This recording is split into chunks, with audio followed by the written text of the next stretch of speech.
perfeito. Excelente, aprofundar esse assunto. O que que acontece? A mediunidade, como eu disse, ela é da natureza humana. Só que a maioria das pessoas nasce no mundo já tendo a mediunidade como algo ligado ao espiritismo ou kardecista. Aqui no Brasil, o espiritismo tem duas vertentes religiosas muito famosas, muito conhecidas, que é o kardecismo e o umbandismo, né? A Umbanda. Tem outras até, mas essas são as principais, as mais conhecidas, né? Então, a maioria das pessoas, ela já recebem esse conhecimento de uma maneira que é indutiva a ideia de que a mediunidade precisa ser trabalhada dentro de um centro. Isso não é verdade, isso não é real. As pessoas são médiums eu vou voltar a colocar isso que eu acho que é importante, em qualquer área da vida. Você pode ser um cientista, você pode ser um professor. Tua mediunidade pode te ajudar ou te atrapalhar, claro, já vou entrar depois na segunda pergunta, se você não cuidar dela. Mas não é obrigatório, eu quero até deixar muito claro para todos aqui, não é obrigatório você trabalhar dentro de um centro. É um caminho, aquele é um caminho específico da mentalidade religiosa, que é uma mentalidade ligada a acreditar, como se acreditava no passado, que a mediunidade ela era um pagar karmas, a pessoa teria que ficar ajudando os outros em caridade, em assistência caridosa. Quem gosta, beleza, tá tudo certo, é um caminho que está aí para vocês. Mas eu vejo muitas pessoas que, quando encontram um caminho onde a mediunidade ela entende que é própria, que ela independe de trabalhar, não obrigatoriamente eu preciso trabalhar dentro de um centro para ter equilíbrio, não. Então a mediunidade ela pode sim, lógico, eu vou dar o exemplo da minha experiência, há 35 anos como professor na área da espiritualidade. Os meus alunos participam das aulas, atualmente são online, né? Mas a gente interage tudo. E aí as pessoas depois treinam vários exercícios incríveis que são feitos todos os dias em casa.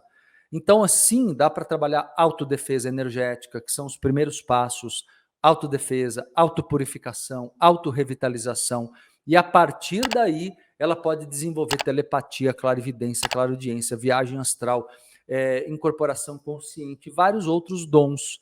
Isso tudo vai aumentar a criatividade, ela vai se sentir mais conectada com a missão encarnatória dela, vai descobrir essa missão mais facilmente, vai poder ter o amparo direto. Então, olha que legal isso, Samuel. A pessoa poder conversar com o seu guia espiritual direto, não precisa ter intermediário. Então, isso dá muita liberdade, muita autonomia para as pessoas. É uma forma, na verdade, de devolver para as pessoas um poder que é próprio e que às vezes fica muito na mão de terceiros, né? Daí você vê aquele vício que ocorre nos centros, que antigamente se chamavam os papapasses, né? Que eu para o centro só para pegar energia, sendo que as pessoas podem amadurecer e desenvolver o próprio canal, a própria conexão. Então, na verdade, a mediunidade pode e deve ser desenvolvida com técnicas bioenergéticas, tanto lá do mediúnico quanto paranormal, em casa, cuidando das energias do ambiente, também, é claro, como eu sempre ensino, porque o ambiente pode ser purificado, protegido, e pode ter certeza, você pode usar seus dons, você que está acompanhando aqui o papo nosso agora, você pode acompanhar, desenvolver, usar seus dons em qualquer área da vida da sua escolha. Não existe esse condicionamento para o campo religioso, vem de uma mentalidade moral, religiosa, que meio que monopolizou a mediunidade por muitos e muitos anos. Então, eu sou alguém que procuro, como professor, libertar as pessoas dessa visão condicionada. Podemos equilibrar e desenvolver em casa, de maneira, claro, orientada, né? Orientada, adequada, com método certo. Desculpe. Com método certo. E dá para se desenvolver ela também de maneira. Desculpe. Desenvolver ela de uma maneira que você consiga se desenvolver sem ficar doente ou nada disso. Ou seja, que foi acho que a sua segunda pergunta, para ter equilíbrio, a pessoa não tem que trabalhar em lugar nenhum, mas tem que se cuidar energeticamente. Então não é que ela não tem nada para fazer, tem. Igual a gente toma banho todo dia, né? Eu espero que todos façam isso. toma banho todo dia, se alimenta várias vezes por dia, banho 2 por dia no mínimo, né, com esse calor que está aqui em São Paulo, pelo menos, você tem cuidados com esse corpo físico que você tem que ter com o corpo energético, com o corpo astral, com o corpo mental. São autocuidados espirituais diários. Se fizer isso, mantém a saúde, mantém o equilíbrio e pode, como eu disse, ainda ampliar isso para um desenvolvimento da própria missão de vida. Muito bem. Priscila, E essa mediunidade ostensiva ou a sensibilidade do médium, ela pode ser bloqueada em algum momento pela falta de ética do médium? E se sim, como desbloquear? Não, não pode. Essa visão, Priscila, de que a mediunidade é bloqueada porque o médium não tem ética, é uma ilusão bem infantil que disseminada no espiritismo, de que as pessoas elas são controladas, elas são vigiadas, e se elas agirem mal, vem lá alguém e bloqueia, quase uma punição, sabe? Uma correção. Não, as pessoas têm livre-arbítrio. Se fosse assim, então nunca ninguém faria nada de errado com a mediunidade, né? Todo mundo seria bloqueado. Isso seria invasão do livre-arbítrio.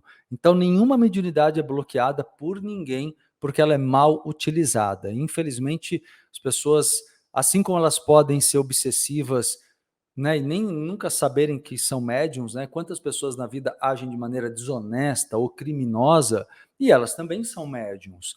Então, se fosse possível, né, o bloqueio por essa razão, compreende? O amparo ia falar, vamos lá bloquear essa pessoa que ela está prejudicando outras pessoas, né? E o mundo seria então muito mais controlável do ponto de vista de conduta, né? Agora, o que ocorre, o que me remete, aproveitando sua pergunta, é uma outra questão que gera bloqueio. O que eu vi já é muita gente levar, às vezes, um filho, criança ou adolescente a um centro para bloquear a mediunidade, porque a criança estava tendo muitas percepções, às vezes até acordando de madrugada, assustada, né? Talvez você já tenha visto isso também, é muito comum. Então, essa coisa de levar a criança é muito nocivo. Não façam isso com seus filhos. Por quê? Porque a mediunidade, a paranormalidade, como eu acabei de explicar, você tem 5 sentidos físicos, né? Visão, audição, tato, paladar e olfato. E você tem parasentidos. Não é porque o mundo tem coisas ruins que você faz a pessoa deixar de ver ou de ouvir. Não tem como bloquear, não se deve bloquear, aliás, a percepção de uma pessoa, porque isso tem consequências, é interferir na natureza dela. Então, assim, infelizmente, o Espiritismo já fez muito isso, a Umbanda também, é uma forma ignorante de lidar com aquilo. Na realidade, dá para desbloquear? E você perguntou. Nesse caso em que o bloqueio às vezes é feito até com boas intenções, tá? Até com boas intenções, mas ele é feito de maneira que se torna doentia, que tem consequências, a pessoa pode adoecer, desenvolver neuroses, uma série de coisas por não lidar com aquilo que está bloqueado nela. Sabe por quê? Porque ela vai perceber no nível inconsciente. Ela não está protegida, ela só não está traduzindo aquilo, entende? Ela só não está interpretando, mas ela não está sem captar, ela está captando. E por captar, no nível inconsciente, ela pode adoecer, porque toda doença parte do inconsciente. Então, nunca se deve bloquear mediunidade e paranormalidade, e se for feito, mesmo se foi feito com essas, mesmo que com boas intenções, dá para desfazer, mas dá trabalho. Dá trabalho por quê? Porque cada chakra está ligado a uma glândula. Quando você trabalha as energias ali naquele chakra, você vai ter que reorganizar o próprio corpo físico, porque ele se modifica. Um exemplo disso, a glândula pineal, já foi pesquisado isso, a glândula pineal de pessoas que são grandes paranormais, ela tem o dobro do tamanho de uma pessoa normal. A glândula, ela se desenvolve em funções quando a paranormalidade e a mediunidade estão ativas. E quando não estão, ela pode sofrer uma espécie de atrofia. Então, na verdade, você tem um tempo para poder desbloquear esse processo. Não é uma coisa que vai acontecer rapidamente. Mas vale a pena para todo mundo que queira fazer isso. Excelente, você acabou de assistir a mais um corte da TV Consciência Próspera. Espero que tenha gostado. Caso tenha interesse em assistir o episódio completo, clique no link na descrição deste vídeo. E se você quer receber mais conteúdo sobre desenvolvimento pessoal, espiritualidade e autoconhecimento, se inscreva aqui no canal. Gratidão e que as melhores energias cheguem até você.